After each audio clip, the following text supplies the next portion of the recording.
if like all that stuff is like it's good, it's significant policy situations, and I think like, and Hillary said the same thing last time. But I just don't find any of that convincing because no one is going to come back and hold them at it. And no one's going to, when they're up in 4 years for election, say, you ran on increasing the carbon tax to 25% and like pull out some like number and hold it in a way that's actually going to be politically effective or politically relevant. Like especially on maybe on the things that the left cares about, that just won't be done. And I don't think it's really going to be done on anything because Joe Biden isn't running on any signature thing. So he's not going to be like, no one's going to come up to him and be like, at least with any kind of political power or influence that he cares about, is going to be like, well, you didn't do this thing that the left wanted. No one's going to do that. Like, it's just not going to be, I just don't see how that could happen. I just don't. I think it's going to be up to other people, other like left-wing people to like push it and really try and shape these policy fights as they can. And that is where the case that's where I think the case more leans more in strong favor of Noam Chomsky. He went farther than anything in the past. Richard Nixon didn't go as far as I wanted on protecting workers' rights, but he went to the left under pressure. That's how politics works. Yes, it won't be as far as we like, therefore we keep working. Not, it didn't go as far as I like, therefore I'll support the worst guy. Remember, those are the choices. You have a choice of supporting Trump or voting against him. You don't have any other choice on November 3rd. Now, if you take a look at Biden's program, it actually moved enough to the left so that the DNC has been trying to cut it back. Good. Now let's push him farther to the left. That's what activists have been doing, and that's what they should continue doing. But we have a simple choice on November 3rd. Shall I take 5 minutes to vote against a major monster who will put us in hideous conditions, or shall I not take those 5 minutes and help him win? That's the choice. Then you go back to real politics. Would you make this same argument if the nominee were Michael Bloomberg? Of course. He's nowhere near as hideous as Trump. I mean, take climate again, which is one of the major problems.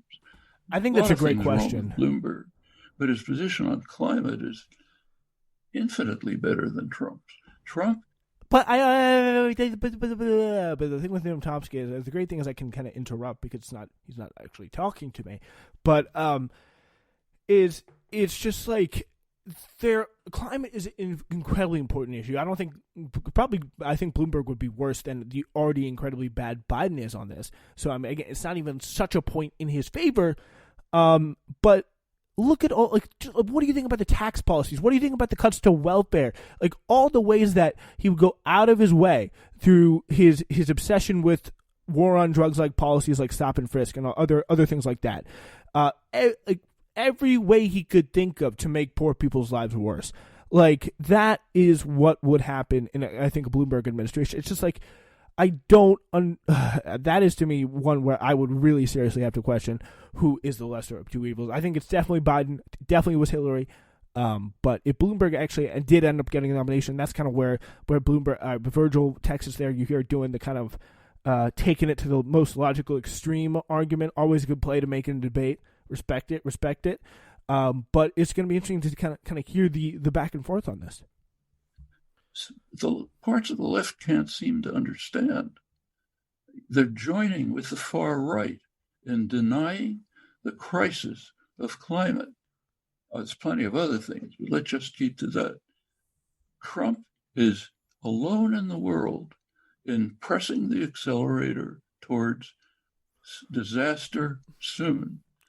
That's a crucial issue. Do we want to support that, or do we want to kick him out? That's only one issue. No matter how bad Bloomberg may be on other things, it doesn't weigh in the balance against this. On the other things in which he's bad, Trump is also worse, but that doesn't matter.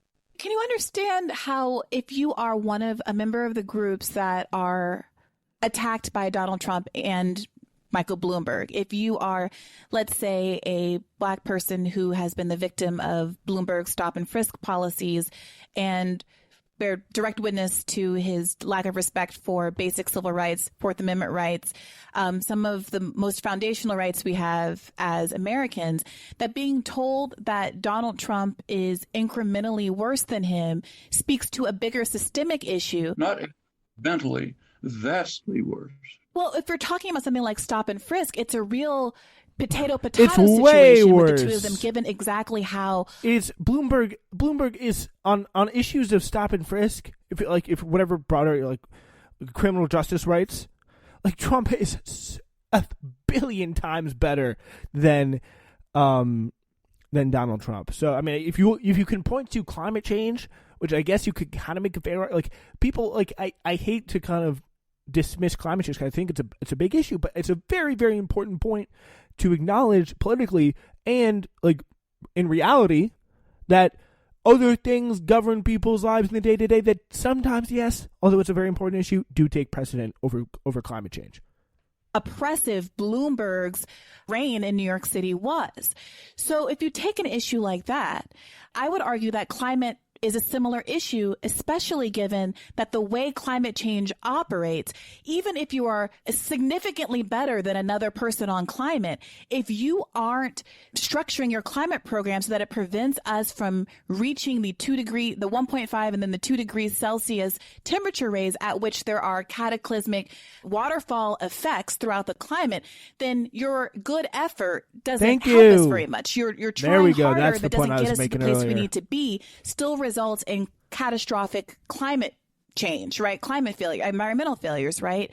So the question is, why are we constantly in a scenario where we're being asked to choose between two options, neither of which really get us where we need to go, when overwhelming majorities of Americans actually support a full-throated Green New Deal program, the likes of which more progressive candidates were supporting in the race? You're asking, why do we live in a capitalist society that we have not been able to overthrow? Well, not necessarily. I think my question is a little bit narrower than that. But that is not the question. But it's like, can we just stop talking about why are we using the word overthrow? Like, that is like, I just don't get that sense there from Chomsky. Like, why are we using the word overthrow when we're looking at the current situation? Can we, like, what is the justification? What is the logical outcome of thinking in terms of overthrow when we should be thinking in terms of like structural reform? Like that is a big. Like, I'm not saying like shoot for the star. Or I'm not saying I'm aim low. I'm saying like, what is it like? What is that again? What does that look like when he like uses words like we gotta organize, we gotta do real politics? Like I do not see what that means. I just don't. I do not see the way that happens. And this is kind of a very similar kind of. I'm not. I don't know, man. I'm not versed in like the Marxian theory there, but it is a very tough. Like, it's a tough vision for me to see, just to put it plainly. Question that arises on November 3rd.